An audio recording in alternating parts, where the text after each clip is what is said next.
Welcome back to Newswire here on SportsGrid. The hot stove season is over. Spring training is here. Pitchers and catchers have reported. Full squads next week. We got games to talk about in spring training right around the corner. Let's bring in Jack McMullen as he's getting ready for spring training in Jupiter, Florida. He will be doing the play-by-play on radio for the Miami Marlins once again this season. But of course, here on SportsGrid, he is hosting the Just Baseball show, which comes your way in 30 minutes from now. Jack, great to catch you here on Newswire once again, and happy baseball season to you. Yeah, I would wish you a happy holidays because this is kind of our version of the holidays, right?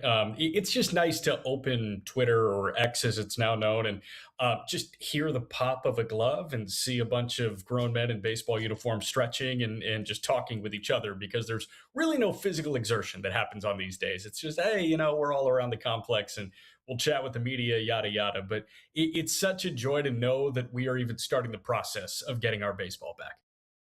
Definitely so. I can't wait to do it. We'll have more news on that with Jack and I, by the way, this spring training. I don't know if I'm allowed to do it yet, but soon, next week, maybe the week after. Okay, so anyway, let's get to what we've missed in the last 7 days. It's actually been a lot. The hottest stove we've had thus far has gone down. Let's talk about what the Tigers have done, because this is what made the big news last week. Caught me completely by surprise that they were in on Fran Valdez, 3 years, $115 million. And this was all going on during the Tarik Skubal arbitration. So, in the media, what we try to do is tie things together. Is one thing correlated to the next? Did they know they were going to lose and then just basically said, let's go all in? Is it the opposite? Did they know they were going to lose and get Valdez to trade Skubal? I don't know the answers to any of this stuff, but I know that the Tigers have to be considered the clear favorite in that division by adding Valdez at this point. Yeah, I would think so, especially with the dormancy that Cleveland has kind of showcased over the course of the offseason. And that's not out of the ordinary for the Cleveland Guardians. They typically like to compete with what they already have in-house. They're not going to make this big splash with a starting pitcher or, a center fielder or whatever they may need. So Cleveland's dormancy coupled with what Detroit just did, I think absolutely makes Detroit the front runner in the American League Central. But I was trying to do the same thing as you. I don't think that's fair to Scott Harris, who's the new lead decision maker in Detroit. He's had that role for about 3 years now. This guy is really good at drafting, identifying, developing. They've got some of the best prospects in baseball. I think the second best prospect in the game, Kevin McGonigal, could be playing shortstop for them by May 1st. So you have that. How do you capitalize on this window? And this window of Tarik Skubal, maybe the best pitcher on the planet, is closing this year, it seems. If he were to be a Tiger for the foreseeable future, you would think it would have already happened by now because he's already on your team and he's probably slated for $400 million next offseason, but he gets his 1 year, $32 million pack by winning his arbitration case. The timing was weird, but what the Tigers have created, I think, is the best 1-2 punch in Major League Baseball. And a lot of people would hear that and say, well, what about what the Dodgers have going with Yamamoto and Snell? What about Philly with Wheeler and Sanchez? Well, Wheeler is coming off of a major shoulder issue. Snell is always an interesting and intricate guy. I think you can also pick two with Seattle, and you could say, well, what about Logan Gilbert, George Kirby? What about Gilbert and Brian Wu? What Skubal has done over the last couple of years and the consistency that Framber Valdez showcases year in and year out, I think they are the best 1-2 punch in Major League Baseball atop a rotation. Yeah, I would agree. And you could see right now that the Tigers are plus 130 to win the division, followed by Kansas City, Cleveland, Minnesota, and certainly the Chicago White Sox are trying to get better this season, but still probably looking up at the majority of the division at the end of the season. Those are the current odds to win the American League Central. All right, we've got a lot of pitchers being signed over the last 24 hours here. Today, Aaron Savali lands with the A's. They keep spending money. Nick Martinez goes to Tampa Bay, so naturally we'll look at that one. Probably ended up being smart by Tampa Bay. They make a lot of good moves. Eric Fetty is back on the Chicago White Sox. And then Chris Paddack, you'll get to call his games this season as he will slot into that Marlins rotation. I'm guessing SP4, maybe SP5. He returns home to Miami, the place that originally had him many years ago. So I'll allow you, Jack, to have the floor here. You got 4 pitchers signing with different teams. All, I believe, if I'm not mistaken, on 1-year deals. Did they announce the Martinez deal? I didn't see the money on that one, but 4 pitchers, 4 deals. Yeah, I think Martinez is 1 year 10 for Tampa. And And okay. that to me is the most intriguing one. Nick Martinez is a South Florida guy. He signs in what, Central Florida, Western Florida? I don't know what Tampa is considered, but he signs in the state of Florida. So he stays in this state. Nick Martinez is, I think, a little bit better than the national perception of baseball would suggest he is. This guy was playing at a very hitter friendly ballpark in Cincinnati, but he has this fastball changeup combination that I think gives a lot of hitters fits. And he knows his arsenal, he knows what he can do, and he knows how to kind of massage his way through when he doesn't have his best stuff. Tampa needed pitching. When you took a peek at Tampa's roster, you said, there's so much unproven here, and the proven is coming off of major injury. They traded Shane Baz. To me, one of my favorite arms to watch is the left-hander Shane McClanahan. I don't know what McClanahan's going to be. He really hasn't thrown in Major League Baseball in about 2 years. So you have this grab bag of maybe we get the good McClanahan, maybe we get the bad McClanahan on a given night. You needed some reliability. To me, Nick Martinez fits that. I also think you get some reliability with Chris Paddack in Miami. You know, you've got this like irons in the fire approach to it seems like the 3 through 5 spot in that Marlins rotation going into this year. Paddack is a sense of reliability there while you wait for prospects like Thomas White, Robbie Snelling Right. to really blossom. So those are the two that jump out to me. Martinez, certainly the headliner of those four. And Paddock, I can tell you, asking initially for $8 million about a Hmm. month ago, ends up getting four from Miami. So a good deal, I think, for the Marlins. Okay, speaking of Marlins, former Marlin Marcell Ozuna has a new destination. It is in Pittsburgh. And if there is a destination that you want to sign with to try and boost your value for future years, it would appear this is it. I don't know how many games the Pirates are going to win. They've gotten better for sure on paper with Brandon Lau and Ozuna and Ryan O'Hearn. But Ozuna had a down season last year, hitting just 232 with 21 home runs. I would guess that these numbers will pop back up as the primary DH for the Pirates this season. Yeah, I was looking at this and I mentioned on the Just Baseball show, I have a feeling that we could be looking at this in 6 months saying that was an absolute heist by the Pittsburgh Pirates. We're 2 years removed from this guy hitting 300 with 40 homers, or just about those numbers. Marcell Ozuna is a menacing bat. And even in a down year or regression year, like you pointed out, 230 with north of 20 homers, that's not a bad year from your DH. And the Pirates are clamoring for that. They had one guy by OPS plus that was over 100, which means better than league average. They had one above average hitter in that lineup last year. Now they add an O'Hearn, who was an all-star last year. They add an Ozuna, who is a multi-time all-star. They add a Brandon Lau, who is an all-star. They kind of bucked the trend this offseason of run prevention. They just want to score runs. And that fan base is clamoring for runs to be scored on the backs of Paul Skeens and Bubba Chandler and Jared Jones and Mitch Keller. They have pitching taken care of. It's time to hit, and the Pirates are going to hit a little bit. Do you think, Jack, that what kind of position do you think that moves them into? I've noticed that their odds are now. I mean, I don't know why it took this long, but now finally ahead of the St. Louis Cardinals, which to me I thought they were a complete rebuild here.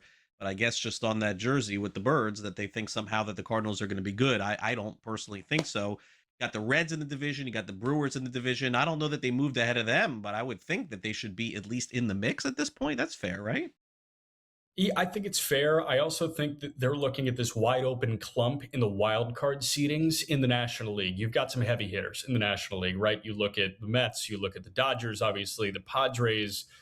You can look at a couple others. The Philadelphia Phillies were one of the best teams in the NL.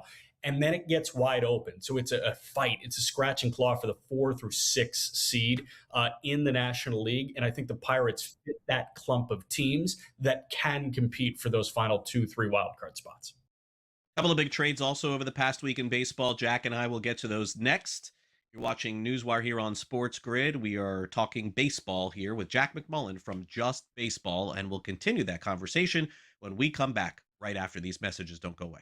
Welcome back to Newswire here on Sports Grid. Significant trades involving second baseman over the past week or so. We had Brendan Donovan traded to Seattle. I want to get into that with Jack McMullen, but first let's talk about the most recent deal, because this is the one that I need Jack's emphasis and input on, because a lot of young players were moved in this trade. So the Milwaukee Brewers are getting back the multi-talented and often well-traveled, strangely enough, Kyle Harrison, left-handed pitcher, goes from Boston, where he only spent, I think, not even a year. Was it the Devers trade?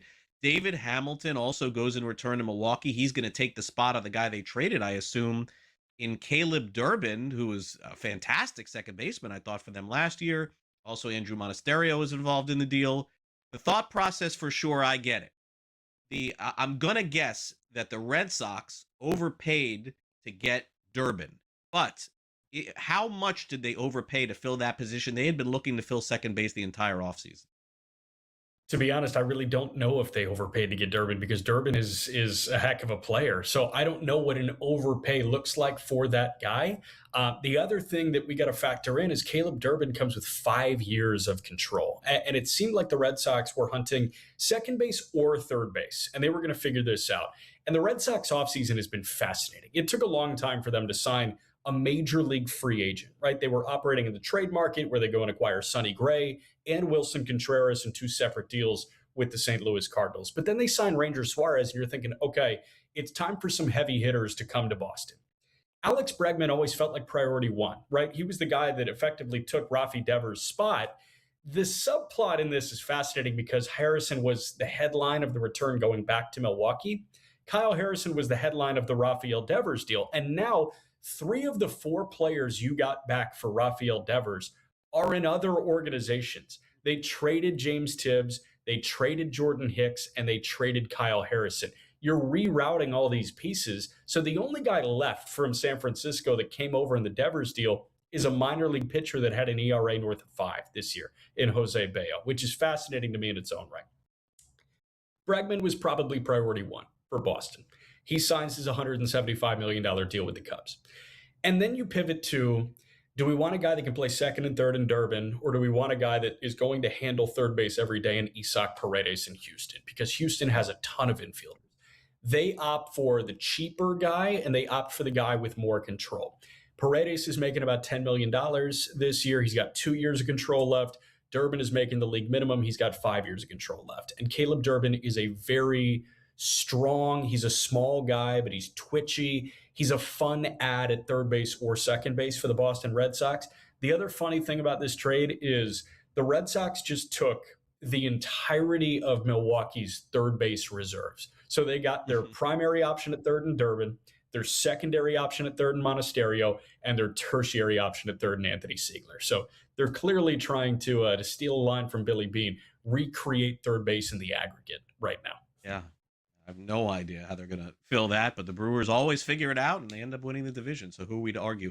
We haven't had a chance to check in on that trade that Mariners made to get Brendan Donovan, which to me, like, I see some of these odds, Jack, and with baseball, we're careful, you and I, about the betting and stuff like that. But I mean, I don't understand how the Cardinals even sniff 70-something wins this season. Like, they literally traded away their all-stars, their starting pitchers, everything else. And I think some of these projections are just based on, the jerseys or something like that, because I don't get it. Now, by the way, I think Chaim Bloom is going to be amazing in St. Louis, and I think he's doing all the right things there. But Burleson's left there. Who else? Like, I mean, what kind of expectations is this team supposed to have? And on the flip side, great move for Seattle. Everybody coveted Donovan, and he ends up going there. Yeah, amazing move for Seattle. And I think Seattle should be considered one of, if not the favorite in the American League. They are a pretty flawless team. When you look at the rotation, the bullpen, and that lineup now, that lineup is new and improved. They bring back Josh Naylor, who was great after the deadline, after they acquired him from Arizona. They trade for Donovan. They bring in some other pieces, and it looks really nice. They added Rob Refsnyder, flies under the radar, can crush left-handed pitching.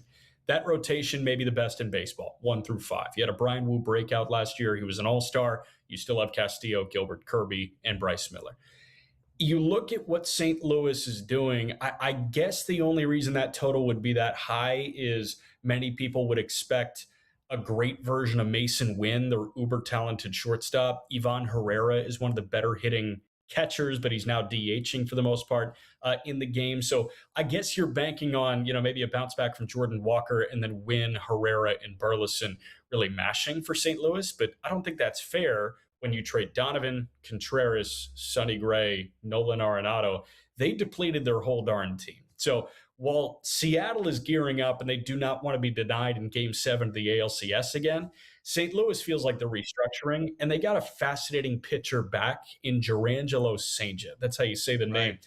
First Yeah. round pick by Seattle in 24. Sanger was a switch pitcher. For the most part, he's going to be a right handed pitcher. This is an incredibly talented arm, a lot of really loud stuff.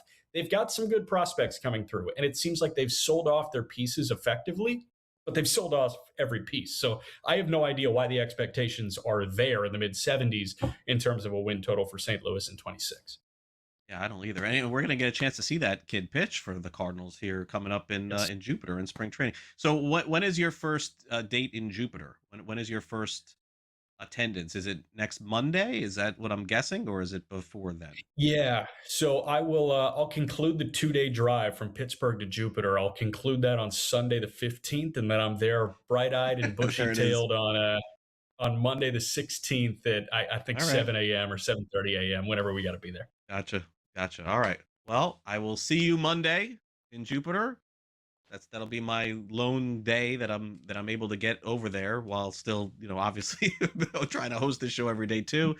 And then we'll see each other in spring training, I'm sure, afterwards. So thanks again for coming on Newswire, Jack. And what do you got coming on the show, by the way, coming up here? A couple minutes. World Baseball Classic roster preview. Really excited about that. So we kind of break down Team USA, the Dominican Republic. I think Venezuela could mess around and win the whole darn thing, and we'll talk about that. Venezuela Really? is a Wow. loaded roster. So a lot of World Baseball Classic stuff coming up. It will not be Puerto Rico. I looked at that roster. No, I can tell you it will not. It will not. It will not be Puerto Rico this year. it All will right. not. It will not. Thanks again, Jack. Appreciate it. Appreciate you.